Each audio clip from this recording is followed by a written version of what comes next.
Hey keto friends, have you ever heard of Tiger Butter? It's a delicious concoction of white chocolate, peanut butter, and dark chocolate.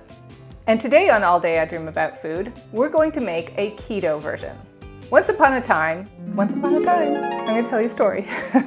Tiger Butter was my favorite thing to get at the Rocky Mountain Chocolate Factory. Obviously I don't do that anymore, but the memory of this delicious fudge stayed with me, and so I wanted to create my own sugar-free version. Let's get started. So the first thing to do is to create our white chocolate peanut butter mixture. So I have 4 ounces of sugar-free white chocolate chips here, and I am using Chalk Zero.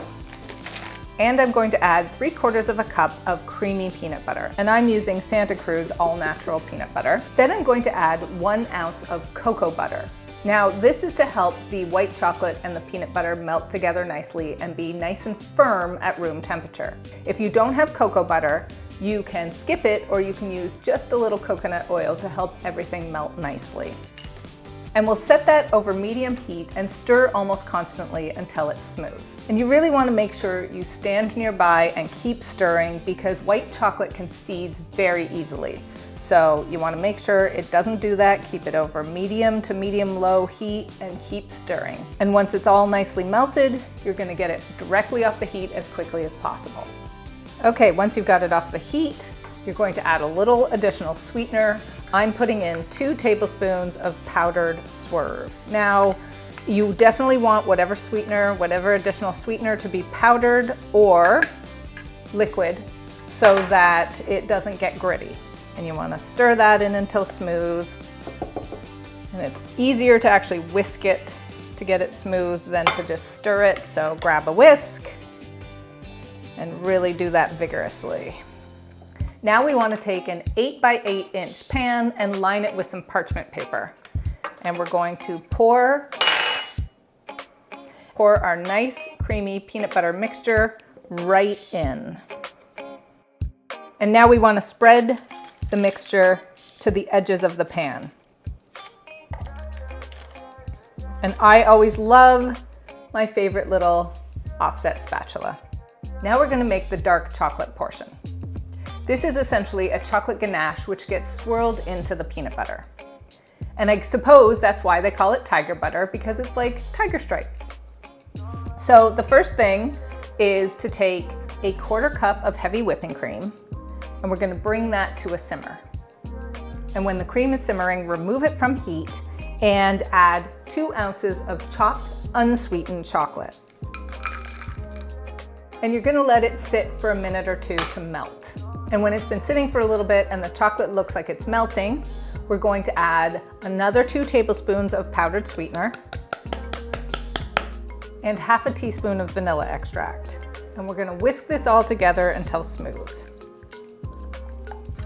And in the end, you're going to have a nice, thick chocolate ganache.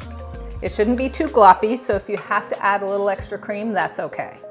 Now we're going to spoon small amounts of our chocolate mixture.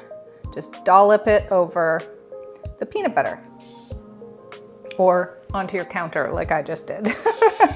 And now you just take a knife or your offset spatula and you swirl in the chocolate. Make sure to get some of that dark chocolate into the bottom of the pan and also to the edges. Once you've swirled to your satisfaction, everything will be a little uneven. So just give your whole pan a shake to smooth out the top. And now we're going to get it into the fridge until it firms up, which takes about an hour. The wait is over. We have a nice pan of firm Tiger Butter, and you can just lift it out by the parchment and put it on a cutting board, and you can cut it into pieces. I'm so excited to try this. I haven't made it in a while. Okay, I like to cut mine into 16 pieces, just squares. And there we go, guys. Peanut butter, white chocolate, dark chocolate deliciousness. I'm gonna bite right in.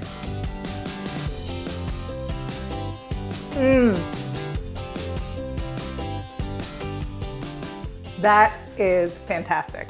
My dance was really stupid. I need to do that again. I don't know if there's a Tiger Butter dance, but it's a little melty.